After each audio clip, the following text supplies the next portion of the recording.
네, 현재 시각 8시 25분 지나갑니다. 지금 시장에서 이제 기다렸던 CPI가 발표가 됐는데 뭐 예상치에 부합하는 정도라고 봐야 될지는 모르겠습니다만 일단 시장 큰 반응은 없었던 것 같은데 어제 국내 증시가 예, 코스닥이 좀 많이 떨어졌어요. 그렇죠. 요즘 이제 미국 증시하고 다소 좀 무관한 네. 우리 국내 증시 흐름이라 가지고 네네. 거기다가 그동안 이렇게 시장을 좀 이렇게 주도해왔던 업종들, 특히 2차 전지 대표적으로 그렇고 어제 같은 경우는 뭐 로봇도 그렇고 해서 예. 전반적으로 이렇게 우리 시장이 이제 뭐 차익 실현 욕구가 커지면서 차익 실현 차원을 넘어서 잘못하면 이제 손절까지 감안해야 될 그런 상황인데 네. 오늘도 이어질라는지 아니면 저가 매수가 들어올려는지 그러게요. 오늘 이제 시장 체력을 한번 좀 테스트해보는 그런 중요한 날인 것 같습니다. 사실 시장 자체가 어디까지 또 조정이 네. 이어질지 알 수 없는 그런 형국이다 상황 보니까 같아요. 예. 좀 경계 심리도 커질 수는 있을 것 같아요. 자, 오늘 하나자산운용의 또 송재경 전문의 모셔서 시장 이야기 나눠보도록 하겠습니다. 어서 오세요. 어서 오세요. 안녕하세요. 네, 네. 오랜만이시네요. 예, 정말 오래간만에 불러주셔서 감사합니다. 네, CPI 얘기부터 좀 해봐야겠죠. 네. 사실 뭐 어젯밤 그 미국 증시 말씀 주셨는데 사실은 전날 네. 경계감 때문에 기억하시겠지만 전날 나스닥이 한 1% 하락해서 맞아요. 예. 미리 사실은 걱정을 예, 좀 선반영했기 예. 때문에 예. 어제 뉴스에는 크게 반응 안 한 이유가 이제 거기에 있다 네네. 봐야 될 것 같고요. 내용에 대해서는 이제 저희가 이제 한번 살펴보면 대체적으로는 비슷하게 나온 것 같습니다. 예상치랑. 얼추 시장 예상에 네. 네, 대체로 비슷한 것 같은데 문제는 이제 그 예상치가 전월보다 이제 올라간다는 게 이제 더 문제인 겁니다. 그래서 6월, 7월 지나면서 작년 여름부터 시작해서 엄청나게 올라갔던 것들이 물가가 이제 잡혀간다. 네. 이제 물가와의 전쟁에서 승기를 잡았다라고 기대를 했었는데 이것이 어쨌거나 다시 반등하는 모습. 그래서 차트 일본을 한번 열어봐 네네네. 주시면 기본적으로 지금 계속 그 7월, 6월 바닥 7, 8, 9 이렇게 올라가는 거거든요. 이게 네. 요게 이제 제가 갖고 나온 차트가 뭐냐면 이게 클리브랜드 연은에서 그 고빈도 데이터라고 하잖아요. 예. 일간, 주간 데이터가 계속 발표되면 그것을 가지고 그러니까 이번 달과 다음 달 그 물가를 미리 추정을 해서 매일매일 발표를 합니다. 그래서 그 수치들을 보시면 예. 큰 차이는 없고 방향성은 거의 맞거든요. 네네. 근데 네. 지금 이 노란색 그 바가 이게 이제 제가 어제 이 차트를 보였으니까 8월달 수치는 실제치는 반영이 안 된 건데 파란색 선은 실제치고 노란색 선이 예측치입니다. 네네. 확실히 6월 바닥, 7월, 8월, 9월 계속 우상향으로 올라가는 모습을 지금 노란색이요. 예, 노란색이 이제 올라가는 추정치가 그러네요. 나오고 있잖아요. 그래서 예. 기본적으로는 지금 사실은 중요한 거는 방향성이 중요하다 봐야 될 것 같고요. 지금 어제 발표된 CPI 내용을 보면 연준 입장에서는 좀 불편한 그러니까 지금 이제는 완전히 잡고 연착륙을 향해서 자신감을 피력할 수도 있겠지만 실제로는 아마 다음 주 FOMC가 있지 않습니까? 네네. 그때 크게 변화는 없겠으나 11월과 12월에 있을 두 번의 남은 기간 동안 추가 인상 가능성에 대해서 조금 더 강한 그런 얘기를 할 수 있는 데이터가 나온 거다. 특히 네네. 왜냐하면 어제 데이터 중에 눈여겨보셔야 될 게 뭐냐면 근원 물가가 전월 대비 0.3% 올랐습니다. 네. 그다음에 전년 동월 대비 4.3% 똑같이 예상치대로 네네네. 나왔지만 그중에서 근원 물가에서 주택까지 뺀 거를 슈퍼코어라고 부르죠. 네. 슈퍼코어. 예. 파월 의장이 제일 중요하다고 네, 본다는 네. 거. 네. 그러니까 에너지, 식품 빼고 주택 가격까지 뺀. 네네. 그 세 개를 뺀 순수한 이제 미국이 제일 중요한 서비스 물가. 예. 네. 상승률이 전월 대비 0.4% 올라서 5개월 만에 가장 빠른 상승세를 보였거든요. 그러니까 연준 입장에서는 긴장을 할 수밖에 없는 불편하겠네요. 데이터가 발표가 된 것이기 때문에 네. 어제 시장 자체는 되게 그냥 조용하고 금리도 거의 멈췄고 시장도 멈췄지만 사실은 다음 주 그 다음 이후에 있을 이제는 사실은 연준 FOMC가 중요하지 않다라고 최근 몇 개월 동안 저희가 네, 그렇게 얘기했었지 얘기해왔죠. 않습니까? 네. 예. 다시 조금은 중요해질 수 있는 상황으로 바뀔 수도 있는 그러네요. 숫자들이 발표된 거다 이렇게 보셔야 될 것 같습니다. 예. 전문인 말씀에 공감이 가는 게 어제 딱 그 CPI 나오니까 시장은 일단 즉각적 반응은 그거였어요. 조금 높아졌네? 바닥치고 도네? 하니까 일단 지수 빠지고 그다음에 국채 금리가 좀 튀고 네네. 국채 금리 튄다고 달러도 좀 순간적으로 강으로 갔는데 그게 몇 분을 못 가더라고요. 그냥 눌려버리더라고요. 네. 그러니 그 전에 이미 다 그 정도를 시장이 벌써 포지셔닝을 해왔고 실제 나와서 조금 더 미련을 갖고 덤벼봤더니만 잘 안 되더라. 네. 이렇게 봐야 되겠는데. 네. 뭐 지금 말씀해주신 대로라면은 이제 그 서비스 물가 자체도 지금 이제 상승세를 보여주고 있기 때문에 연준 입장에서는 한 차례 더 금리 인상을 할 가능성은 높아진 상황이고, 자 그러면은 사실 지금 좀 전에 나온 차트에서 보면은 이제 유가라든지 이제 임금 협상, 그러니까 결과적으로는 임금 상승률이 되겠네요. 이거를 좀 주시를 해봐야 된다라는 거죠. 이게 중장기적으로 또 물가 영향을 미칠 수밖에 없으니까요. 맞습니다. 예. 오늘 얘기할 키워드가 결국은 유가랑 유가. 임금 예. 상승입니다. 왜냐하면 임금 상승은 결국 서비스 물가를 끌어올리는 네. 가장 큰 근원이 되는 거고요. 유가는 헤드라인 CPI. 계속 영향을 주죠. 예, 끌어올리는 중요한 겁니다. 그래서 먼저 임금 상승부터 아까 다행스럽게 우리나라 현대 기아차 그 노조 네네. 파업 안 하고 잘 협상 타결됐고 인다면 타결된 건 정말 다행이라고 정말 생각을 다행입니다. 하고. 네. 예. 그런데 이게 이제 재밌는 게 사실은 1970년대가 가장 전 세계적으로 노조의 힘이 제일 셀 때였습니다. 네. 물가가 워낙 많이 오르다 보니까 자신들의 힘을 보호하기 위해서 네. 또 제조업이 워낙 강했을 때니까. 그런데 사실 그 이후로는 노조의 인기가 많이 떨어졌어요. 지금 사실 차트를 그당 말씀하신 저 70년대 그 당시 노조가 진짜 힘 셌을 때 배경으로 한 헐리우드 영화도 많았지 않습니까? 네 맞습니다. 예, 예. 무시무시했죠. 네네. 약간 예. 무슨 조폭 같은 조폭 같은 느낌, 분위기. 막 그런 느낌이었는데 차트를 보시면 두 가지 두 번째 차트를 보시면 그래프가 이제 두 가지가 나옵니다. 네. 그 짙은 파란색 선이 노동조합에 대해서 그 갤럽에서 조사를 하는 건데 지지를 하느냐 마느냐 그거의 순 차이입니다. 지지하면 플러스 안 지지하면 마이너스. 근데 그것이 내려온다는 건 이제 지지를 많이 안 하는 거죠. 그리고 이제 짙은 그러니까 하늘색 선이 뭐냐면 GDP에서 임금 비중이 차지하는 것. 결국 노동자들이 가져가는 비중이 얼만큼 되느냐. 그래요? 근데 70년대 피크치고 52% 그 피크치고는 지속적으로 그래서 2008년도 글로벌 금융위기 때 제일 낮은 수준까지 내려왔었죠. 네. 그런데 최근 들어서 보시면은 다시 이제 조금씩 올라가는 모습들을 그러네요. 보여주고 있죠. 그래서 기본적으로 이 코릴레이션이 되게 강합니다. 결국은 전반적으로 그 시민사회에서 노동조합에 대한 인기가 올라가면 예. 그것을 레버리지로 해 갖고 기업과 협상을 해서 임금을 끌어올릴 수 있는 협상력이 커지는 거죠. 근데 네. 보시면은 하늘색 선이 상당히 위로 올라갔고 네. 지금 가장 지난달 미국 갤럽한테 물어보면 10명 중에 7명이 노조가 쿨하다. 아, 노조에 대해서 긍정적인 우리를 도와준다라는 반응들을 많이 보이고 있습니다. 노조 파워가 세진다는 거잖아요. 그렇죠. 그래서 네. 당장 오늘 밤에 있을 전미 자동차 노조와의 협상이 예. 매우 중요하고요. 어느 어디입니까? 예, 오늘 밤에 네, 이제 네. 오늘이 시한이거든요. 네. 마감. 예. 협상이 타결이 안 되면 파업으로 들어갈 수가 있겠죠. 예. 그래서 그런 것들이 결국은 임금 상승이나 또 내지는 경쟁을 멈춰주는 거잖아요. 예, 그래서 예. 그런 데에 영향을 줄 수 있기 때문에 사실은 저것 자체가 결국은 물가 상승의 그 결과물로 나타난 것도 있을 수 있겠지만 적어도 어쨌거나 주주들 입장에서 놓고 보면 주가의 눌림목 현상이 날 수 있는 그러네요. 그런 이제 차트가 될 수 있다 보셔야 될 것 같고요. 또 다음 차트 한 잠깐만요. 번만 더 전문의 봐주시면 잠깐만요. 혹시 또 저 차트를 또 이렇게 유심히 보시는 우리 시청자분, 제가 지금 일단 한번 확인해 하고 싶어가. 네. 좀 전에 저 차트 설명하는 그거하고 색깔이 맞습니까? 예, 하늘색 선이 하늘색 선이 그거 노동조합에 대한 순 지지율. 하늘색 선 올라가 예. 지금 위로 치솟고 있는 저게 노동조합에 대해서 노동조합에 대한 순 지지율. 예, 그러니까 올라가면은 지지도가 높아지는 거죠. 네. 그런데 거기에만큼 지금 임금이 GDP에서 차지하는 비중은 덜 올라갔죠. 보시면은. 그러네요. 아, 그러네요. 끌려 올라갈 예, 가능성이 예. 높다라는 거죠. 그래서 예. 과거에 보시면 올라갈 때 같이 올라가고 내려올 그 때 같이 말씀이구나. 떨어졌으니까. 이게 상관관계가 굉장히 높다고 네네. 해서. 예. 그래서 이제 임금 협상력이 높아진 거죠. 임금 협상력이 높아졌다. 네. 노조의 입김이 커졌다. 맞습니다. 네. 네. 예. 다음 차트 또 설명을 해주시려고 했었어요. 예. 그래서 결국은 그것이 어떤 형상을 벌어졌냐면 지난 20년간 중에 미국과 영국, 사실 어찌 보면 자본주의가 가장 발달된 네. 나라들이지 않습니까? 예. 근데 보시면 이게 뭐냐면 그 한 해 동안 스트라이크, 파업 일수를 쫓아온 겁니다. 네. 그러니까 저희 그 오렌지색이 미국의 파업 일수고요. 네.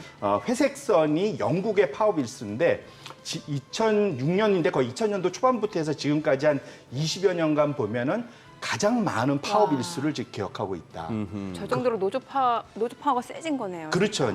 이제는 다 같이 모여갖고 목소리를 내는데 최근 들어서 2022년도 작년부터 급격하게 늘어난 거는 결국은 물가가 너무 오르니까 지금 받는 임금으로 난 못 살겠다. 네네네. 그래서 올려달라라는 파업들이 엄청 늘고 있다라는 그렇죠. 거죠. 그래서 결국은 이런 것들이 이전의 파업은 아시아권의 이슈인 것 또는 일부 유럽의 이슈라 생각했는데 이제는 미국과 영국이라는 가장 자본주의가 발달된 나라에서 목소리가 커졌다는 입장에서 임금 인상 가능성이 매우 높아지고 있다. 결국 그거는 아까 우리가 봤던 근원 물가가 상당히 높은 수준을 유지할 수 있는 원인 제공이 될 수 있다는 네. 것에서 그 경계감을 가지실 필요가 있겠다 이렇게 말씀드립니다. 참 근원 물가도 올라갈 수 있는 여건인데다가 또 주택 가격도 아직 잡히지 않았고 유가 상승도 계속 이어지고 있는 상황이잖아요. 그래서 연준의 머리가 다시 좀 아파질 가능성이 제법 있다 이렇게 보셔야 될 것 같고요. 예. 네. 그래서 사실은 미국은 다행히 올해 한 3, 4월 피크 치고 임금 상승률이 좀 꺾이곤 있습니다. 그런데 여전히 한 5%도 높은데요.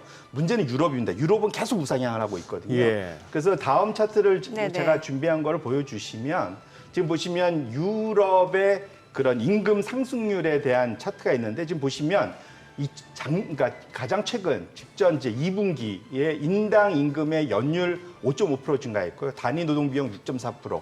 이건 근원 물가에 근접하는 수준으로 예. 따라 올라가고 있다는 겁니다. 그래서 사실은 지금은 미국의 근원 물가보다 유럽의 근원 물가가 더 높거든요. 예. 그래서 지금 영국 같은 경우 스태그플레이션 얘기 나오고 있고 네. 독일 같은 경우도 지금 사실은 독일의 그 자동차 노조가 뭘 요구하고 있냐면 같은 임금에 주 5일에서 주 4일 근무로 바꿔달라.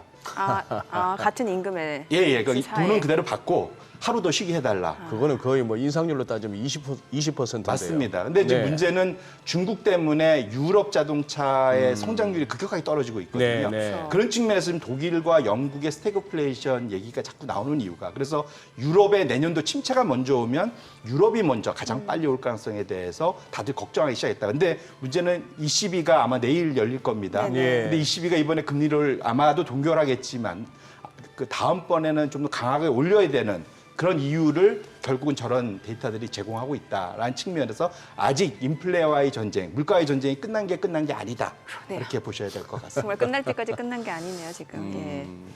그래서 예. 뭐 근원 물가가 올라갈 수밖에 없는 그 요인들, 그러니까 임금 협상, 상승 압력이 높아질 수 있는 배경을 좀 설명을 주셨고 또 헤드라인 CPI 자체는 이제 유가 최근에 영향을 많이 받고 있는 거고 실제로 8월달 미국에서 휘발유 가격이 10% 넘게도 올랐잖아요. 맞습니다. 예. 사실 잘 기억하시면 아마 최근 들어서 유가에 대한 언급들을 매일 맞아요. 하고 예. 계실 거의 매일 거라고 하다시피 했습니다. 예. 이게 잘 보시면 6월을 바닥으로 6월 대비 지금 8월에 10%라고 얘기하셨는데 네네. 6월 초 대비 지금까지 하면 33%나 올랐습니다. 예. 유가가 자체가. 근데 휘발유 가격은 조금 더 올랐거든요. 왜냐하면 우리는 그 원유를 직접 사다가 쓰는 게 아니지 않습니까? 이거를 정유 공장에서 정제를 해갖고 휘발유 뽑아내고 디젤 뽑아내고 항공유 뽑아내고 그렇죠. 이거 갖고 쓰는 거잖아요. 근데 그런 정제 능력조차가 이게 이제 그 환경 뭐 이런 거 생각한다고 투자를 안 했어요. 그래갖고 이 투자한 공장들이 유럽이나 미국이 많지가 않습니다. 이게 늘질 않았어요. 네. 소비는 느는데 늘지를 못하다 보니까 휘발유 가격이 좀 더 가파르게 오르고 있다 보셔야 될 것 같고 휘발유 가격이 뭐냐면 문제는 미국에선 다 운전하고 다니지 않습니까? 그러니까요. 그래서 매일매일 눈 뜨고 제일 먼저 나가면 휘발유 가격이 소위 고시돼 있는 거 예. 그걸 매일매일 본단 말이에요. 예. 사실 그것이 심리적으로 물가를 끌어올리는 엄청난 영향을 준다고 합니다. 그렇죠. 미국 사람들 입장에서 예. 매일매일. 그러니까 그래서 지금 보시면 차트를 보시면 이 빨간색 선이 미국 휘발유 가격의 전년 동월 대비 증가율이고 네. 이 파란색 수준이 요건 이제 그 휘발유 가격은 주간 단위 데이터고요. 지금 파란색 선은 CPI 이걸 월 단위 데이터죠. 예. 이것이 결국은 지금 휘발유 가격이 돌려서 지금 끌어올라서 지금 다시 플러스권으로 돌아섰기 때문에 지금 이번에 사실 그래서 8월달 데이터가 다시 반등하는 맞아요. 걸로 나타났고 지금 우상향 속도를 봐서는 9월 달에도 이걸 더 끌어올릴 가능성이 점점 더 높아지고 있는 상황이다. 그렇게 보면 미국의 지금 사실은 휘발유 재고나 기타 정제 제품 재고들이 거의 바닥권에 있기 때문에 네. 재고도 낮은데 소비는 여전히 강한 상황이기 때문에 가격 상승에 대한 그런 우려, 이런 걱정들이 좀 충분히 있는 상황이다. 이렇게 보셔야 될 것 같습니다. 일반 뭐 옛날 용어로는 백성들, 요즘 같으면 국민들 뭐 이렇게 힘들면은 그 나라님 탓하는 거는 예나 지금이나 똑같지 않습니까? 네. 옛날에만 가물고 홍수 나면 뭐 임금이 어째서 요즘 같으면은 미국도 우리도 가다가 기름 넣다가 흙하고 나면은 에이, 누구 때문에 할 거 아니에요. 네. 그러니 민감할 수밖에 없는 거고. 네. 그래서 어떻게 보면 바이든 행정부에서는 진짜 닭 잡는데 소 잡는 칼 썼다고 네. 전략 비축률을 갖다가 확 풀었지 않습니까? 맞습니다. 그래서 지금 이제 조금 이 원유 재고 부분이 좀 문제가 될 것 같은데 어떻게 보십니까? 맞습니다. 사실은 그래서 유가가 강세 신호들을 지금 계속 보여주고 있고요. 네. 지금 사실 유가가 2020년도 바닥 이후에 상당히 그 소위 이제 그 기술적 분석이라고 하잖아요. 네, 네. 보통 우리 주가 분석할 때도 보통 50일 이동 평균선이 200일 이동 평균선을 뚫고 올라가면 골든 크로스가 났다. 그래요. 뭐 또 네. 어떻게 표현하셨습니까? 예. 지금 정확히 이게 골든 크로스가 나타났습니다. 아하. 지금 보시면 WTI 최근 얼물 연유가를 보시면 지금 그 붉은색 선이 50일 이동 평균선이고요. 지금 네. 노란색 선이 200일 이동 평균선인데 그걸 다 뚫고 지금 위로 완전히 뚫고 올라가 버린 상황이잖아요. 그래서 이렇게 보시면 이게 2020년에 저 현상이 일어난 이후에 보시면 지속적인 우상향이 한번 나타났습니다. 예, 예. 지금이 똑같은 현상 시그널을 일단 기술적으로 주는 걸 봐서는 이게 확실히 추세에서는 우상향 추세를 맞는 거는 분명하다. 그거 봐야 될 것 같고 여기에는 지금 말씀 주신 대로 미국의 전략 비축률을 작년에는 잘 써가지고 예. 사실은 유가를 많이 안정화시켰는데 예. 올해는 이제 이게 상황이 바뀌어 있다라는 것을 보여주는 대표적인 거고요.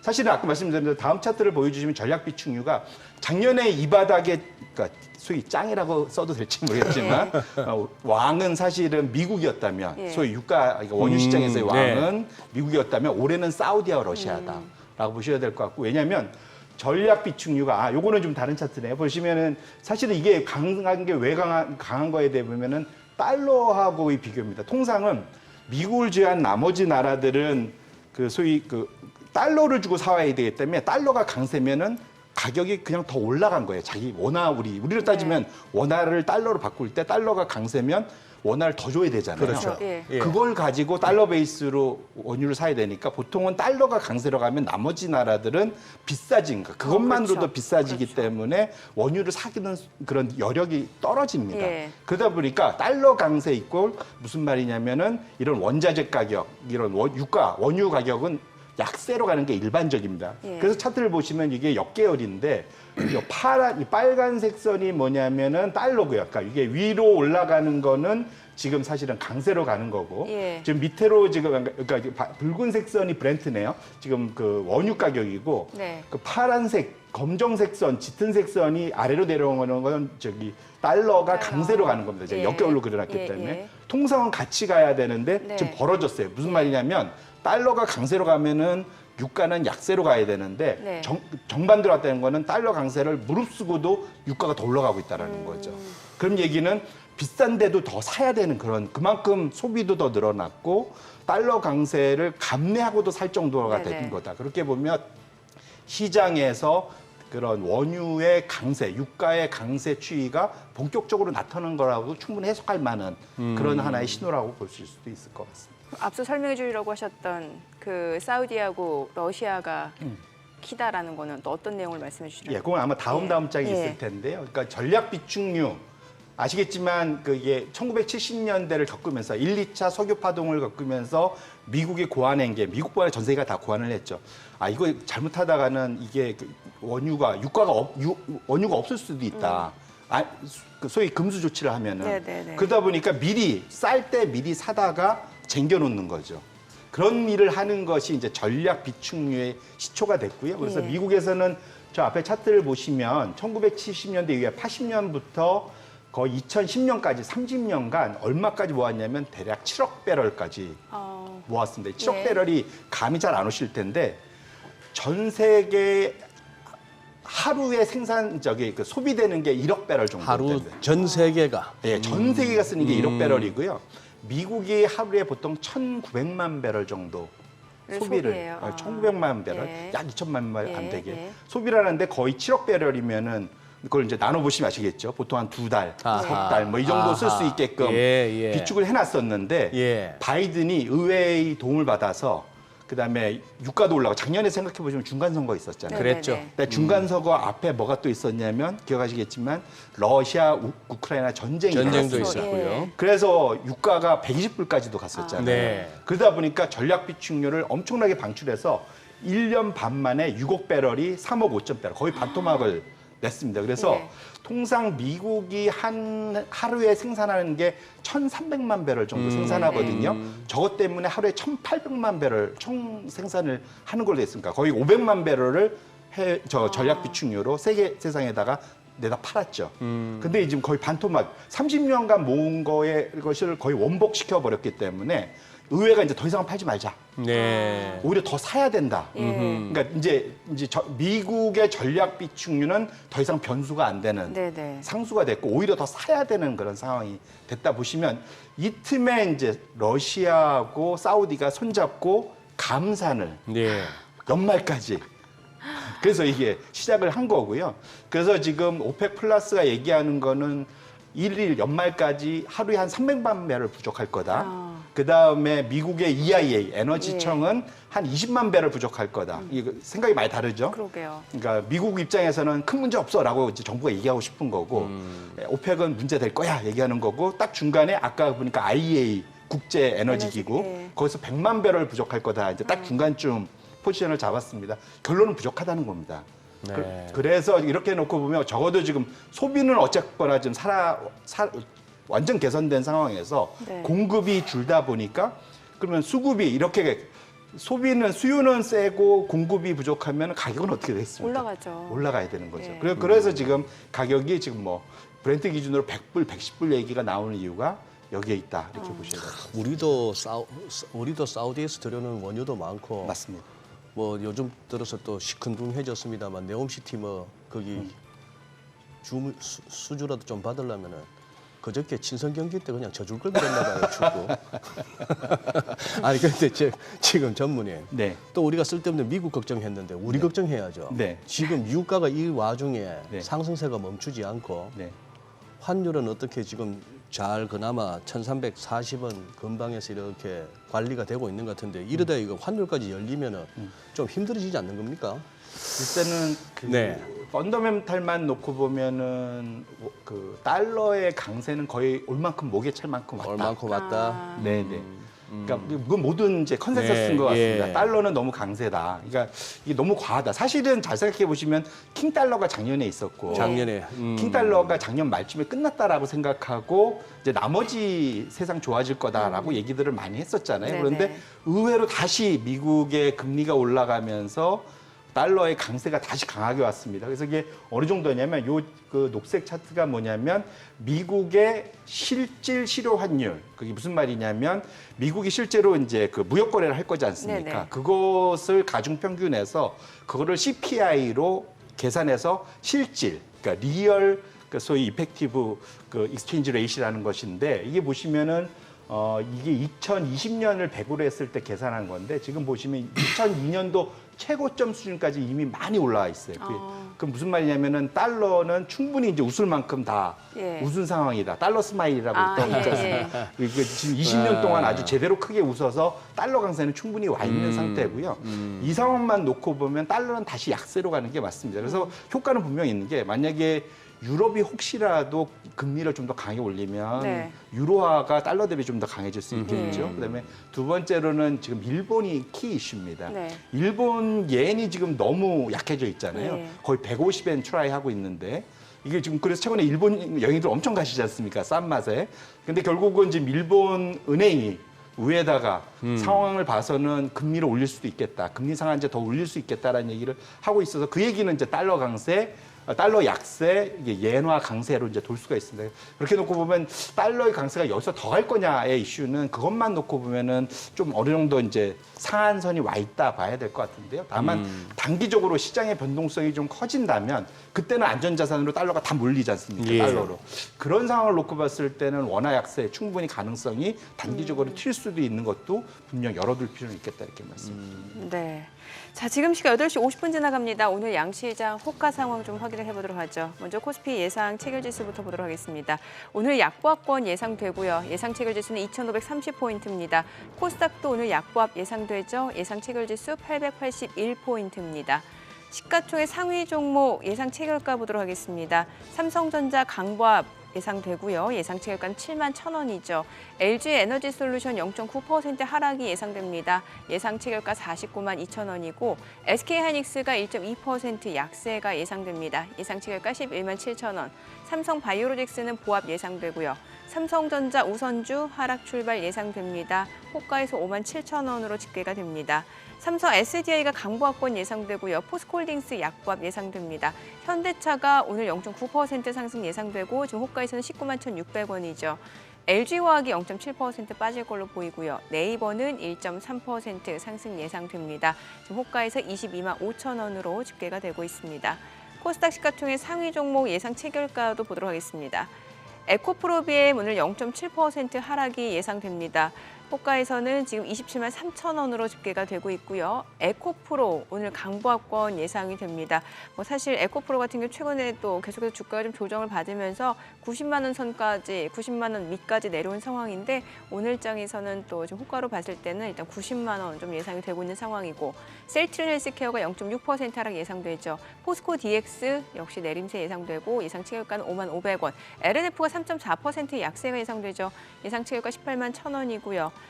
HLB 보합 예상됩니다. 예상 체결가는 3만 800원. JYP 엔터테인먼트가 2% 강세가 예상되고요. 펄어비스도 상승 출발 예상됩니다. 그밖에 레인보우 로보틱스, SM은 지금 보합권이 예상되고 있는 상황이죠. 이제 개장까지 7분여가량 남았습니다.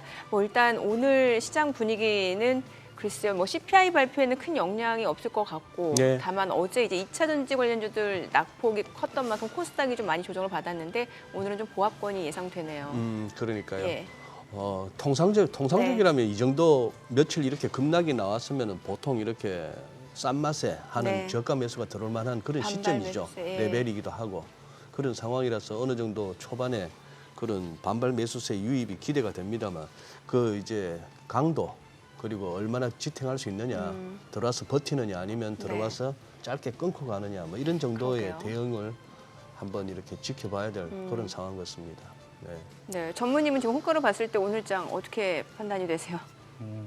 사실은 사실 하루 그 주가 등락을 맞추는 게 제일 어려운 거 같아요. 맞아요. 예. 왜냐하면 그렇죠. 저도 이제 기업 분석 애널리스트 있을 때 네. 담당하는 회사에서 연락이 와요. 예. 오늘 저희 회사도 모르니까 회사도 모르니까. 네, 회사가 우리 회사 주가 왜 올라요? 왜 빠져요? 그러면은 제가 친하면 이렇게 얘기합니다. 많이 사니까 오르죠.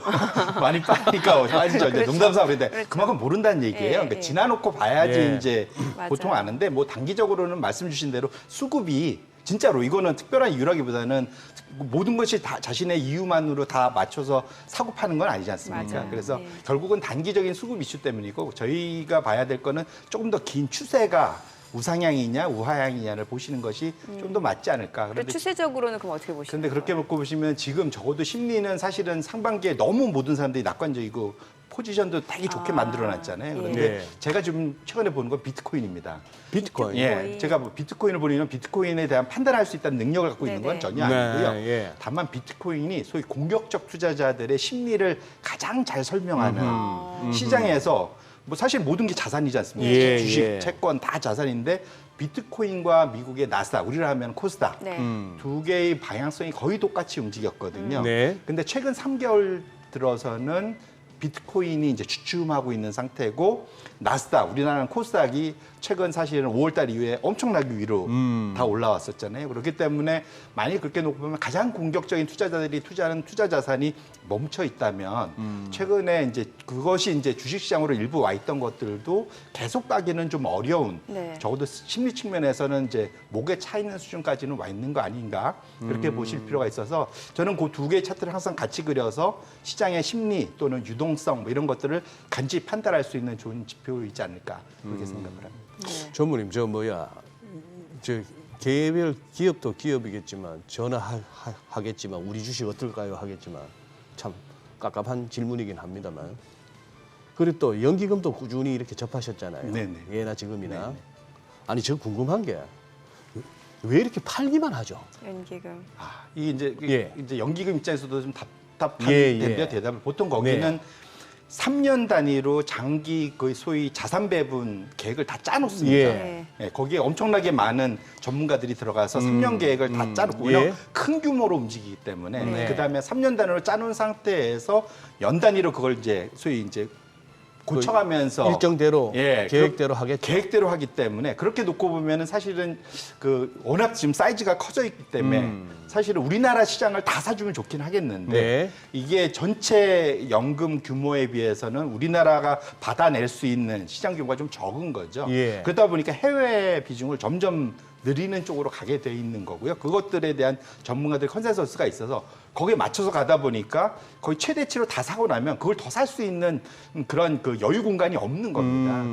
그런 측면에서 보면 연기금이 일희일비 우리 입장에서는 빠질 때 좀 사주면 좋겠는데라고 하는데 나름 또 그쪽은 한 3년, 5년 계획을 가지고 지금 플레이를 예. 하는 거라서 이게 쉽게 움직이지 못하는 그런 이유는 있다 이렇게 보셔야 될 것 같습니다. 그러니 우리가 한참 전에 들었던 국내 비중 좀 줄이고 해외 비중 늘리는 그 작업이 여전히 지금 나눠져서 진행되고 있다 이렇게 봐도 되나요? 그렇게 보셔야 될 것 같습니다. 네. 참 오래전에는 연기금 하면은 증시 구원투수 역할 해준다라는 말이 있었는데 정말 옛말이 됐네요.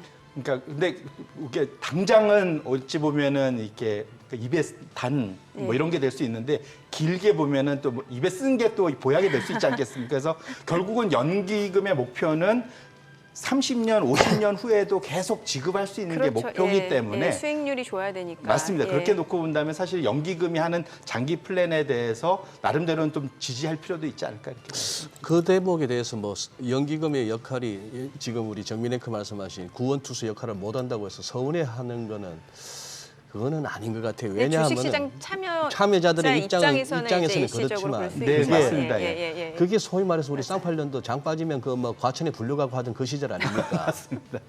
근데 그걸 지금 중국이 하거든요. 네, 네. 요새 중국 본토 저 상해나 이쪽에서는 뭐 연기금 비롯해가지고 약간 그쪽은 매일매일 보고 하는데 매수보다 매도가 많으면 또 불려가나 보더라고요. 그렇죠. 예, 충분히. 뭐, 예, 그리고 지금 요즘 홍콩보다 그쪽이 나은데 그게 바람직하거나 뭐 장기적으로 봤을 때 그 발전 가능성이 있는 시장은 아니죠. 그럼요. 그리고 사실 네. 그런 걸 보면은 외국인 투자자 입장에서 쉽게 들어오겠습니까? 그래서 네네. 지금 예. 외국인들이 계속 파는 이유가 그런 데 있다 이렇게 보셔야 될 것 같습니다. 네네. 그러니까. 그러면 이번에 이제 경기 관련해서 좀 여쭤보고 싶은데 사실 이제 뭐 연착륙이냐 경착륙이냐 말은 많았습니다만 최근에 가장 많이 들었던 말 중에 하나가 골디락스였거든요. 그럼 경기와 관련해서는 어떻게 볼 수 있는 거예요? 그러니까 그 골디락스가 그 무슨 우화에 나오는 소설에 나오는 예, 거였습니까? 이게 뭐 사실은 소년 원래는 노파였다 그러더라고요. 예. 그래서 곰 3마리가 예 이제 제일 큰 곰 마리 중 그다음에 애기 곰 3마리가 집 밖으로 나갔는데 그 노파가 원래는 가서 끓여져 있는 죽을 보고 예. 죽을 먹었는데 딱 그게 이제 뜨겁지도 뜨겁지도 않고 차갑지 않은 차갑- 딱 예. 중간 정도 되는 거다. 뭐 이렇게 먹고 자다가 곰들이 와서 놀래갖고 도망갔다면 이제 뭐 요런 이제 우화에서 시작된 거거든요. 근데 어쨌거나 지금 그러니까 골디락스는 거는 이게 경제가 뜨겁지도 차갑지도 않는 딱 알맞은 예. 성장이 되는 이제 골디락스로 했고 또 이걸 또 다른 별로 하면은 소위 비행기가 착륙하는 걸로 엿대서 연착륙 그렇죠. 예. 이제 얘기를 합니다.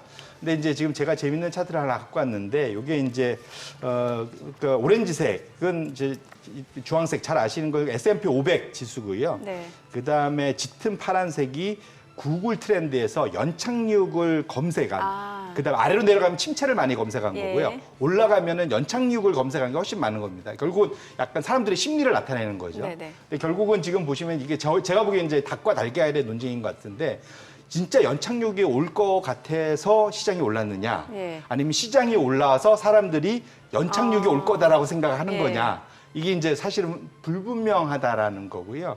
그래서 지금 사실은 어찌 보면 시장을 보고 연착륙 여부를 판단하는 거는 이게 이제 선우가 잘못됐을 그러네요. 수가 있어서 상당히 좀 경계해야 네. 될 논쟁이다. 네. 저는 그렇게 생각을 하고요. 알겠습니다. 자, 그럼 오늘 국내 증시 흐름을 좀 확인해 보도록 하겠습니다. 국내 증시 개장합니다.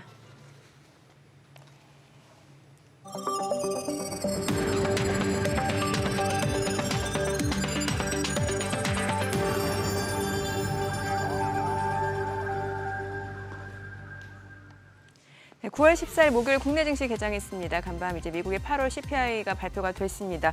뭐 예상했던 대로 헤드라인 CPI는 좀 많이 올랐습니다. 아무래도 8월 달 휘발유 가격 자체가 많이 올랐고 유가 상승세가 계속해서 이어지고 있다 보니까 이제 헤드라인 CPI의 상승은 어느 정도 예상이 됐던 부분이고요.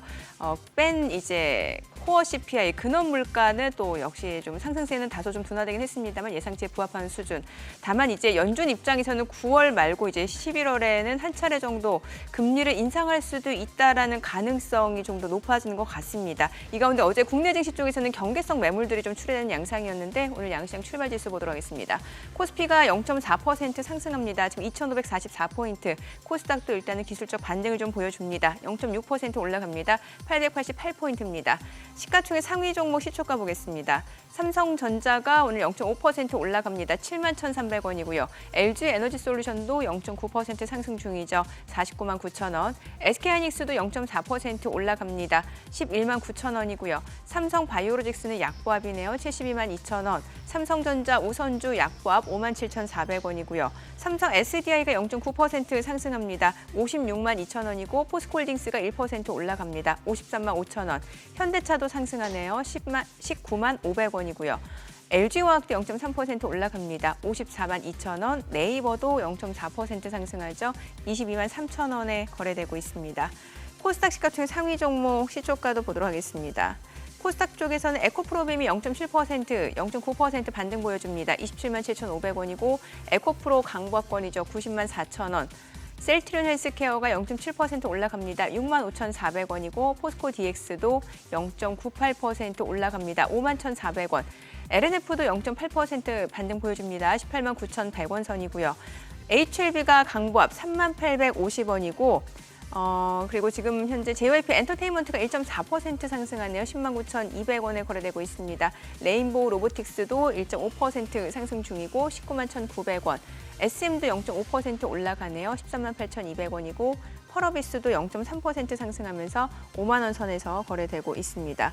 자, 그리고 오늘 보니까 지금 로봇 관련주들 강세 흐름 좀 이어집니다. 뉴로메카가 6% 강세로 4만 100원이고요. SPG 5.6% 상승합니다. 3만 8,400원이고 이렌시스가 6% 강세입니다. 3,490원. 에스파 시스템스도 5.6% 올라가고요. 유일로보틱스 4% 올라갑니다.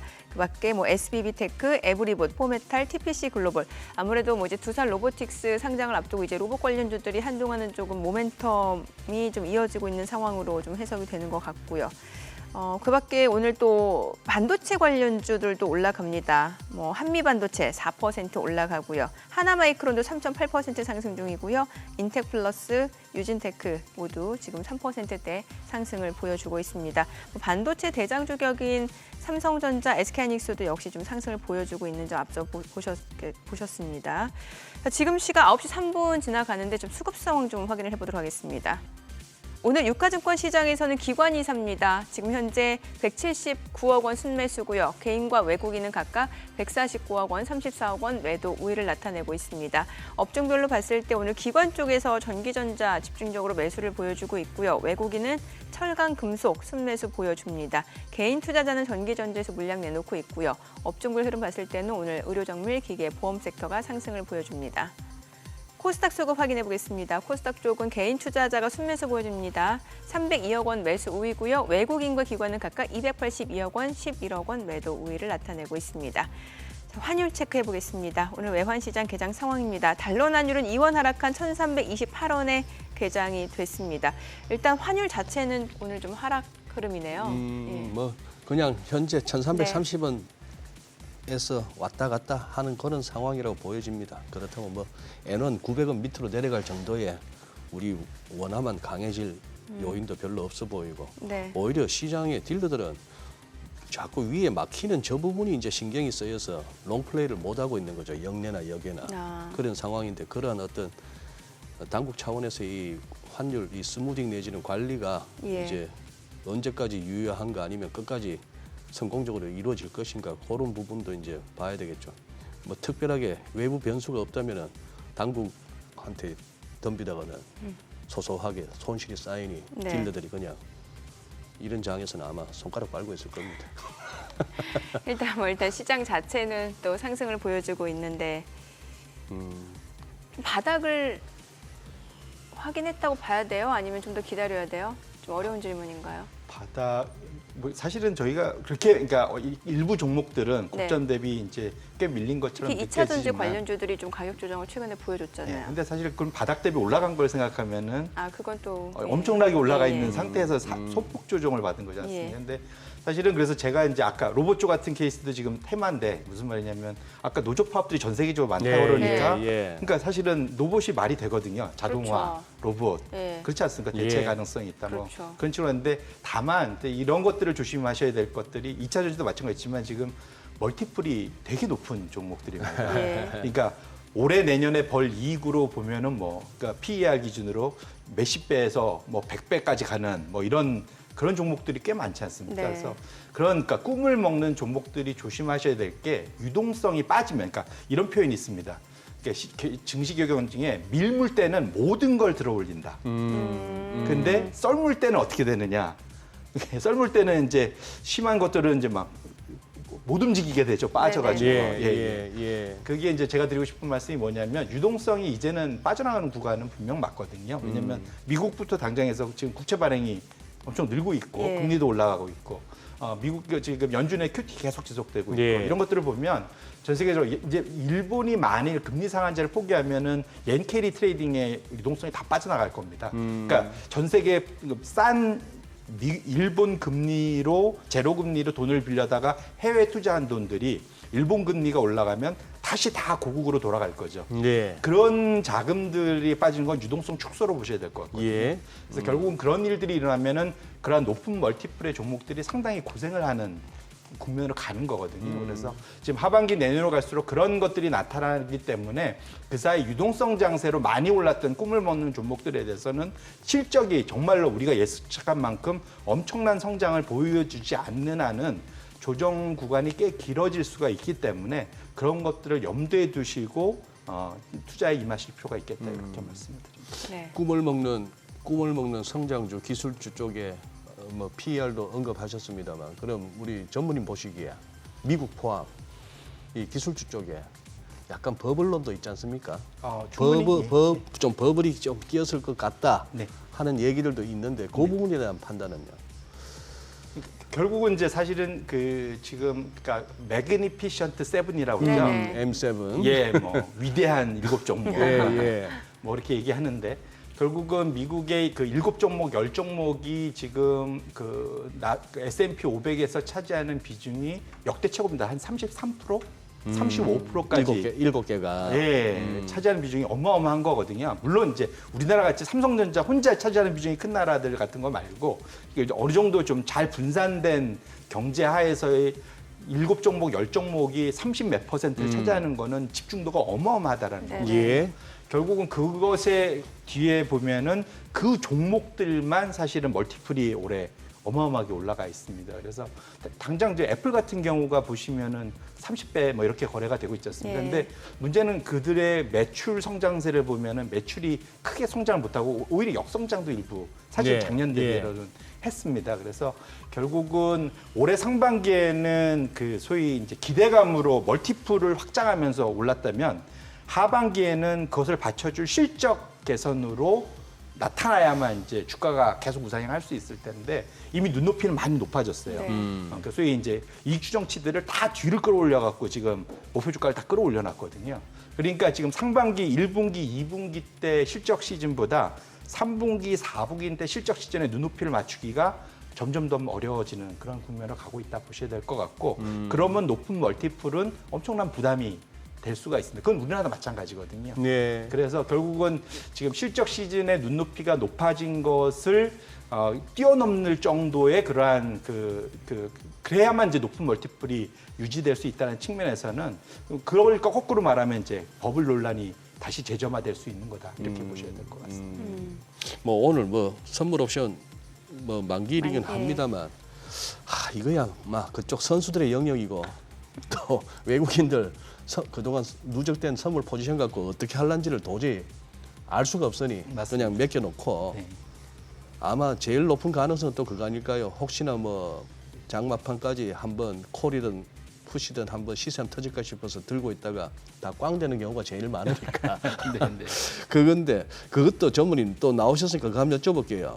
요새 저희들이 이 코너에서 뭐 많이 다루다 보면 ETF 시장은 굉장히 급속히 발전하고 그쪽으로 들어온 자금도 많고 한데 뭐 ETF, 펀드 등등 해서 지금 자산 운용에 계시니까 우리 개인들이 이런 식으로 간접 투자하고 직접 투자하고 요즘 추세가 어떻습니까? 어느 쪽이 더 확대되는 쪽인가요? 보통 이제 자신감이 넘칠 때는 직접 투자, 그렇죠. 자신감 또 내지는 네. ETF를 활용하실 때는 소위 레버리지, 레버리지가 껴져 있는. 예. 예, 왜냐하면 그건 직접 내가 돈을 안 빌리고도 레버리지를 네. 일으킬 수 있는 예. 거지 않습니까? 이런 것들에 대한 투자들이 좀 많으신 것 같고요. 근데 다만 그럼 맞습니다. 사실은 원래 최고는 뭐냐면 내가 가장 자신 있는 소수 종목에 투자해서 큰 수익을 내는 그게 이제 소위 워렌 버핏이 하는 투자지 예, 않습니까? 예. 소수 종목에 집중적으로 장기 투자하는 거. 근데 문제는 워렌 버핏 정도의 소위 선구안이 있어야 그리고 그 인내심이 있어야 예. 그런 엄청난 수익률을 오랫동안 낼 수 있는 거지 않습니까? 예. 근데 또 흥미로운 건 재미있는 건 워렌 버핏이 자기의 일부 재산을 이제 와이프한테 그러니까 넘겨줄 때 뭘 그래서 그러면 이 무슨 종목 살지 알려줄 거죠 같지 네. 않습니까? 예. 그 S&P 500 ETF 사라고 그랬다는 겁니다. 하하.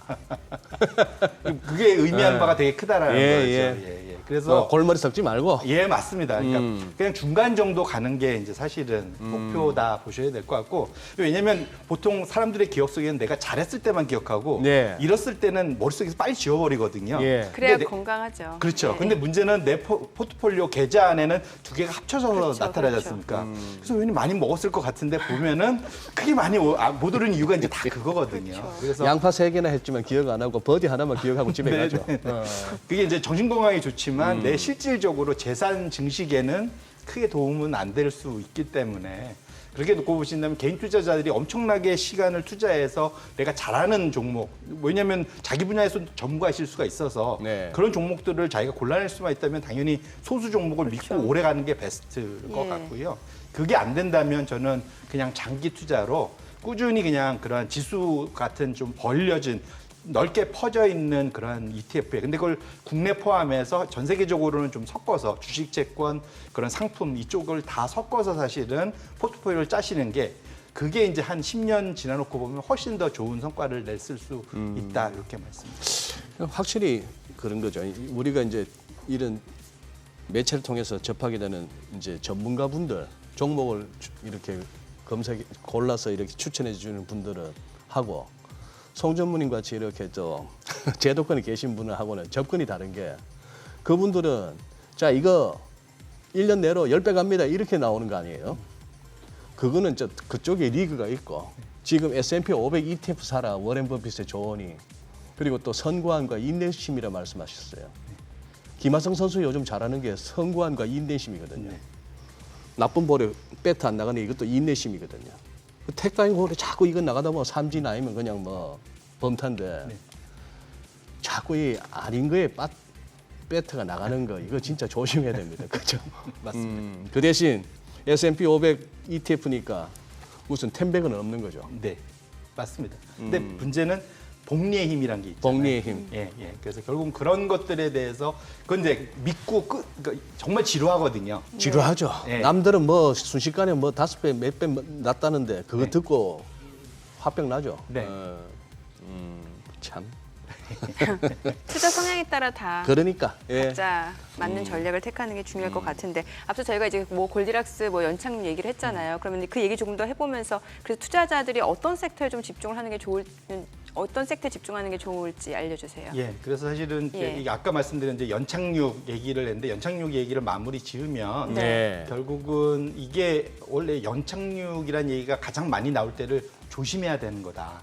하하. 말씀을 드리고 싶은 건데 그 12번 차트를 한번 열어봐 주시면 이게 이제 네, 차트를 한 번만 열어봐 주세요. 네. 12번. 거기 보면 연준의 기준금리 추이랑 연착륙이 그 뉴스 헤드라인에 나오는 예, 이제 예. 뉴스 건수를 이제 보여준 이제 그런 차트가 있습니다. 근데 보시면은 재밌는 게 그 연준의 그 금리를 지금 보시면 나오죠. 페드의 네. 펀드 레이트이 주황색 선인데 네. 올라갈 때 거의 끝 무렵에 보시면은 소프트 랜딩 뉴스, 결국 연착륙에 대한 뉴스가 엄청나게 느는 거를 확인하실 수가 있어요. 그래서 결국은 막판에 원래 그 금리를 올린다는 얘기는 시장이 너무 과열됐기 때문에 네네. 너무 좋았기 때문에 사실 금리 올리는 거잖아요.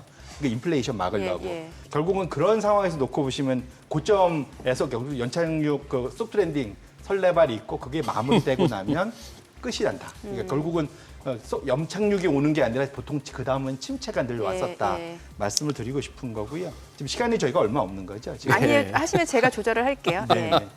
그래서 사실은 지금 연착륙보다는 저는 사실은 지금부터는 침체에 대한 걱정을 조금 더 해야 된다. 침체. 왜냐하면 지금 전 세계 펀드 매니저들도 거의 한 30%는 내년 말까지 침체 없다라고 얘기를 하는데 예. 그만큼 다들 이제 낙관론이 지금 그렇죠. 팽배합니다. 주가가 많이 올랐으니까. 하지만 지금 장단기 금리 차 이게 이제 지금 10년물하고 3개월물 예. 차이가 역전이 된 게 지난 60년 이후에 지난 60년간 네. 가장 길어요. 지금 210일째거든요. 하하. 오랜 기간 된. 이게 예. 이제 가장 직전이 그 글로벌 금융위기 2008년 전에 제일 길었던 게 209일 정도였고요. 네네. 그러니까 보통 207일, 뭐 70년대 뭐 이런 식입니다. 결국은 뭐 다음 장표로 넘어와 주시면 될 것 같은데 결국은 이렇게 장단기 금리 차가 장기화되고 나면 결국 그러면 그 다음에 꼭 침체가 왔었다. 네. 근데 지금 이렇게 오랫동안 장단기 금체가 역전돼 있었는데 이번에 침체 없이 그냥 넘어간다. 연착륙이 잘 될 거다. 그건 상당히 좀 가능한 세상에 불가능한 건 없겠지만 예.